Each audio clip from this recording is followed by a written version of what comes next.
अस्सलाम वालेकुम। आपके मिर्ज़ा साहब एक और नई वीडियो के साथ आपके साथ हाज़िर हैं। आज की वीडियो भी बहुत अहम है। इस वीडियो में हम वो चीज़ें डिस्कस करेंगे जो हम फिज़िक्स में मिस्टेक्स करते हैं और जिसकी बना पे हमारे अक्सर औकात नंबर काट लिए जाते हैं। पहले तो ये बताइएगा कि मेरे कौन से स्टूडेंट्स ऐसे हैं जो काफ़ी तैयारी कर चुके हैं और इस वक्त वो पासिंग पोजीशन में आ गए हैं। फ़िज़िक्स एक ऐसा सब्जेक्ट है कि इसमें थोड़ा सा हमें फोकस करना पड़ता है, क्योंकि इसके अंदर कुछ चीज़ें मैथमेटिकल होती हैं, उनके यूनिट्स हैं, फार्मूलाज हैं, सोल्यूशन करना होता है, समझनी होती हैं। एज़ कम्पेयर टू बायो जो है ना, फिज़िक्स टफ है। बायो में सिर्फ रटा होता है, कोई इतना कॉन्सेप्ट नहीं है। फिज़िक्स के अंदर हम अक्सर मिस्टेक्स करते हैं। अक्सर औकात देखा गया फिज़िक्स का पेपर देख के जो बच्चे आते हैं वो कहते हैं जी हमने पेपर बहुत अच्छा किया है या हमारा पेपर बहुत अच्छा हुआ था लेकिन हमारे मार्क्स नहीं है। तो कुछ ऐसी मिस्टेक्स हैं जो हम फिज़िक्स के पेपर में करते हैं जो हमें नहीं करनी। उनमें से कुछ मिस्टेक्स मैं आपको ऐसे ही समझाऊंगा और कुछ मिस्टेक जो है आपको मैं पेपर से समझाऊंगा। वीडियो आप पूरी देखिएगा और पूरी वीडियो देखने के साथ साथ जो सबसे अहम काम है वो ये करिएगा कि जो मैं बातें आपके साथ शेयर करूँगा उन पे अमल ज़रूर करिएगा और इंशाल्लाह देखिएगा उससे आपको पेपर में फ़ायदा होगा। और ये चीज़ें दूसरे दोस्तों के साथ शेयर भी करिएगा, क्योंकि नॉलेज जो है हमेशा शेयर करने के लिए अल्लाह ताला हमें देते हैं। आते हैं आज की वीडियो की तरफ। जो हमारा आज का टॉपिक है कि which mistakes are the source of you can say कि हमारे कौन सी ऐसी गलतियाँ हैं जो हमारे पेपर को ख़राब करती हैं। Mistakes which disturbs the paper. सबसे पहले जो मिस्टेक हम करते हैं, टू शॉर्ट और टू लॉन्ग। ये एक समझ एक थीम है कि बाज़ औक़ात हमें क्वेश्चन जो पूछा जाता है हम उसका या तो जवाब बहुत छोटा लिखते हैं या बहुत लंबा लिखाते हैं। ये दोनों सूरत हाल आपके नंबरों के लिए गलत साबित होती है। जितना पूछा जाए उतना आपने बताना है। इस पे मैं बाद में अभी आपको पेपर भी दिखाऊंगा, ये मैं मेंशन कर लूँ ताकि मैं आपको बाद में इसके मतलब समझाऊँ भी कि क्या गलती आप करते हो। कि too short and too long जो है कि टर्मिनोलॉजी है ये क्या है, कि ज़रूर से ज़्यादा लिखना और ज़रूर से कम लिखना ये क्या चीज़ है। ये आपको जब देखोगे ना तो इंशाल्लाह आपको समझ आ जाएगी, जो मैं थोड़ी देर बाद एंड पे वीडियो पे आपको दिखाऊँगा। तो आपने जितना पूछा जाए उतना लिखना है। बाज़ बच्चों को ज़्यादा आता है वो ज़्यादा लिखाते हैं और जो बहुत कम लिखते हैं वो बेचारा वो आंदा ही नहीं, वो घट लिखाते हैं तो उनको नंबर भी नहीं मिलता। दूसरी गलती, जो पेपर में आपको चीज़ें आती हैं वो ज़रूर लिख कर आएँ। ये भी मैं आपको बाद में दिखाता हूँ। बाज़ औक़ात बच्चे को क्वेश्चन का एक पार्ट आता है, मिसाल के तौर पर काइनेटिक एनर्जी की तारीफ कीजिए, इसकी मसावात भी आगाज़ करिए। Define kinetic energy and drive its equation. No the students know very well about the definition of kinetic energy and doesn't know about how to drive an equation. अब बच्चा कहते हैं जी मुझे आता ही नहीं है। मेरे बेटो आपको काइनेटिक एनर्जी की डेफिनेशन आती है ना, वो लिख दो। अगर आपको लॉन्ग में ये क्वेश्चन आया है 4 नंबर का आएगा तो पॉसिबल है 2 नंबर की डेफिनेशन और 2 नंबर की ड्राइव करने का आपको नंबर मिले, या हो सकता है 1 नंबर डेफिनेशन का और 3 नंबर आपको मसावात हासिल करने के मिले। आप एक डेफिनेशन छोड़ आते हो, 1 नंबर या 2 नंबर आप यहाँ से अपना स्किप कर आते हो। पेपर के अंदर जो आपको क्वेश्चन आता है, चाहे वो शॉर्ट है चाहे लॉन्ग है, तो क्वेश्चन का जितना भी हिस्सा आता है अगर आप समझ देंगे यार इसका मुझे सिर्फ हाफ नंबर मिलेगा, आधा, तब भी उसको छोड़ के नहीं आना। ये आज की दूसरी मिस्टेक है। तीसरी मिस्टेक, आपको कोई भी डेफिनेशन आए आपने उसका फार्मूला, उसका यूनिट, उसकी इक्वेशन जरूर लिखनी है। आइदर यू आर आस्क्ड और नॉट, आपसे पूछा जाता है या नहीं पूछा जाता। मिसाल के तौर पर आपसे पूछा जाता है वाट की तारीफ कीजिए, वर्क की तारीफ कीजिए, एनर्जी की तारीफ कीजिए, ट्रांसलेटिव मोशन की तारीफ कीजिए, थर्मल कंडक्टिविटी की डेफिनेशन कीजिए, ग्रेविटेशन का लॉ क्या होता है। आपको ये डेफिनेशन आ गई, आपने डेफिनेशन लिख दी। अब इनमें से जिनके आपको फार्मूलाज आते हैं, आपको यूनिट्स आते हैं, आपको इक्वेशंस आती हैं, अब वो भी साथ मेंशन करें। अब बच्चा कहता है सर उन्होंने पूछा नहीं था। पूछा जाए या ना पूछा जाए, आपने लिखना ज़रूर है। इसका फ़ायदा क्या है? आपसे मिसाल के तौर पर ग्रेविटेशन लॉ पूछा जाता है कि न्यूटन का ग्रेविटेशन लॉ बताइए, लिखिए।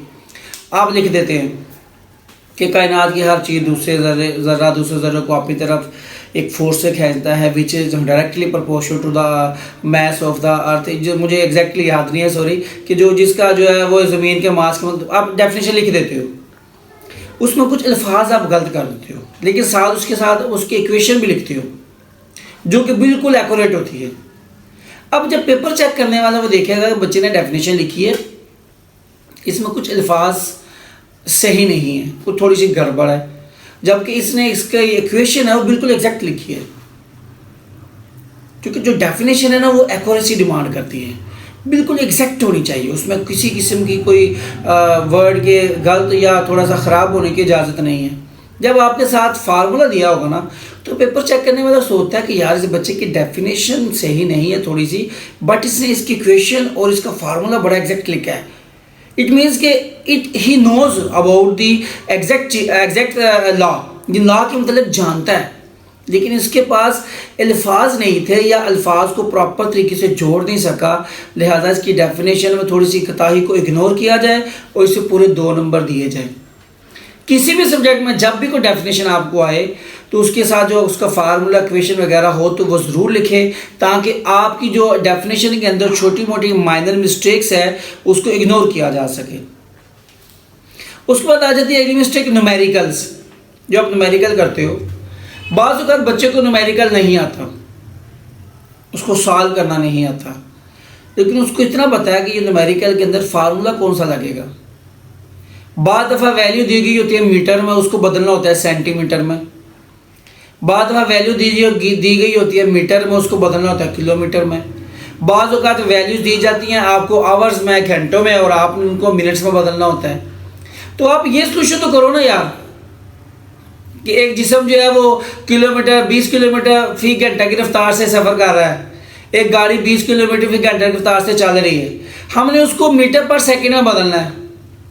आप इसको तो बदलो ना, फिर उसके बाद दूसरी वैल्यू तीसरी वैल्यू लिखे, उसके बाद उसका फार्मूला लिखे। नहीं न्यूमेरिकल आता नीचे तो बस ठीक है, अपने पास से जो कर सकते हैं पॉसिबल सोल्यूशन अपने अंदाज में, पाकिस्तानी कौम को जुगाड़ लगानी आती है माशाल्लाह, अपने अंदाज में जितना कर सकते हैं कर दें। ऊपर जो आपने सोल्यूशन किया है थोड़ा बहुत, हो सकता है उसका आपको 1 नंबर मिल जाए, आधा नंबर मिल जाए, हो सकता है 2 नंबर मिल जाए। सो आपने ये काम भी पेपर में करके आना है। आपको शॉर्ट क्वेश्चन आ गया, डेफिनेशन थोड़ी सी आती है लेकिन उसका फार्मूला सही आता है, फार्मूला लिखो। उसने नहीं भी पूछा फार्मूला, जो मैंने पहले बताया, आपसे डेफिनेशन पूछी है, आपने डेफिनेशन नहीं लिखी, फार्मूला लिख दिया, हो सकता है आपको 1 नंबर दे दे कि यार बच्चे को डेफिनेशन नहीं आती, फार्मूला तो आता है। आपसे डेफिनेशन पूछी गई, आपको डेफिनेशन नहीं आती, फार्मूला भी नहीं आता, उसका यूनिट आता है, आपसे पूछा भी नहीं गया, आप यूनिट लिखो, हो सकता है पेपर चेक करने वाला आपको 1 आधा नंबर दे दे। तो पेपर के अंदर हमें आधा नंबर, 1 नंबर, ये छोटे छोटे नंबर की बड़ी ज़्यादा ज़रूरत होती है, ये सारे मिलकर एक अच्छा टोटल बन जाता है। सो आपने ये मिस्टेक भी कंट्रोल करनी है कि जितना कुछ आपको आता है न्यूमेरिकल्स के हवाले से वो सोल्यूशन आपने करके आना है। मैं देखा अक्सर स्टूडेंट्स को ना सोल्यूशन नहीं आता थोड़ा सा, तो सारा न्यूमेरिकल छोड़ आते हैं, कहते हैं सर हमें न्यूमेरिकल आता नहीं था। उसके बाद लास्ट पे जो आपने मिस्टेक करते हो वो भी मैं आपको दिखाता हूँ, अभी दिखाऊंगा भी। वो मिस्टेक आप क्या करते हो कि जब भी आपको न्यूमेरिकल पेपर में आता है तो आप उसको जब सोल्यूशन करते हो या उसको राइट करते हो उसका डाटा वगैरह, तो उनके यूनिट साथ नहीं लिखते हैं। न्यूमेरिकल किया, जवाब निकाला, छोड़ दिया, उसको यूनिट नहीं लिखा। अब जो पेपर चेक करने वाला है ना वो देखता है यार इसके पेपर के अंदर 5 वैल्यूज़ आई थी, इसने 1 का भी यूनिट नहीं लिखा, लिहाजा यहाँ वो आपके नंबर काटेगा। ये उसकी मर्जी है ना, वो आपको ऑब्लाइज कर दे, अकॉर्डिंग टू लॉ आपका नंबर कटेगा। सो आपने जब भी न्यूमेरिकल करना है तो आपने उन हर मिकदार का, हर वैल्यू का जो यूनिट है वो अपने साथ मेंशन करना है। ये थी वो चंद मिस्टेक्स जो मैंने आपके साथ ज़ुबानी डिस्कस की। अब मैं आपके साथ आपको दिखा के उसको चीज़ें आपको समझाऊंगा और उम्मीद है आपको समझ आ जाएगी। तो इधर मेरी तरफ आइएगा, मैं आपको दिखाता हूँ। अच्छा ये देखिएगा, ये देखिएगा इस बेटे ने कितना ज़्यादा लिखा है। बट क्रॉस, ये कहते हैं too short and too long. इसने टू लॉन्ग लिखा है, ज़रूर से ज़्यादा लिख दिया है, लेकिन इसको नंबर कोई नहीं मिला। इसने जो एग्जैक्ट चीज़ थी वो तो देखी नहीं। क्वेश्चन में पूछा क्या गया है, पूछा क्या गया था क्वेश्चन में, देखिए क्वेश्चन नंबर 5 है, ये 5 नंबर क्वेश्चन है कि सर्कुलर मोशन और रोटेटरी मोशन में बुनियादी फ़र्क बताइए, तारीफ नहीं लिखनी। Give the basic difference between circular and rotatory motion, do not define. इस बच्चे ने क्या किया, इस बच्चे ने डिफाइन कर दिया है। सिंपल सी बात है, सर्कुलर मोशन दायरवी हरकत होती है और रोटेटरी मोशन क्या है, रोटेटरी मोशन ये है घूमना किसी मरकज के गिर्द। ठीक है जी। सो आपने टू द पॉइंट, अभी इसका जवाब छोटा सा था एक लाइन में। अब इस बच्चे ने एलेबोरेट तो कर दिया है, लेकिन उसने कहा था डिफाइन नहीं करना, लिहाजा ये मिस्टेक आपकी होगी। उसके बाद एक और मिस्टेक है कि आपको क्वेश्चन में पूछा जाए, मिसाल के तौर पर ये देखिएगा, एक मिसाल की मदद से बुनियादी और माखूज मकदारों में फ़र्क कीजिए, differentiate between base and dried quantities with an example. अब ऐसा जब क्वेश्चन आ जाए, फ़र्क कीजिए, कंपैरिजन कीजिए, तो इसको आपने इस तरह करना है। ये वाली चीज़, दो कॉलम बनाने हैं यहाँ पे और यहाँ पे। जैसे मास और वेट का सवाल आता है तो आपने मास और वेट यू लाइन बनानी है। It is a scalar quantity and it is a vector quantity. दोनों जिसकी जो प्रॉपर्टीज़ है आमने सामने रख के लिखनी है। अगर आप यूँ लिखेंगे कि मिसाल के तौर पे यहाँ मास लिख दें, ये मास के मतलब लिख दें, यहाँ वेट लिख दें, वेट के मतलब लिख दें, तो आपको इसका कुछ भी नंबर बोर्ड में नहीं मिलेगा। उसके बाद जो मिस्टेक मैंने आपको दिखानी थी न्यूमेरिकल का यूनिट वगैरह। अब ये देखिएगा, ये बेटे का पेपर है मेरे पास, ये बेटे न्यूमेरिकल किया है।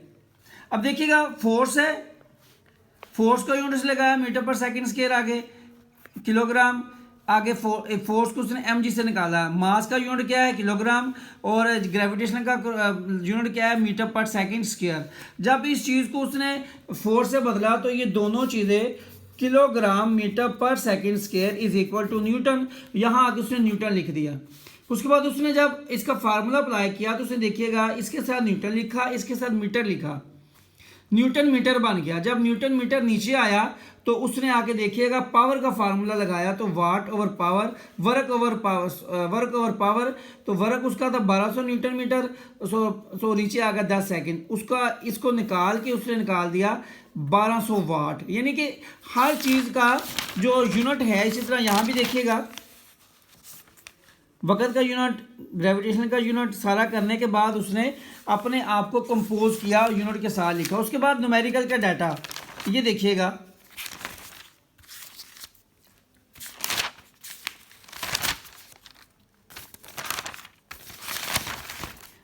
इसमें नहीं है, इसमें देखिएगा,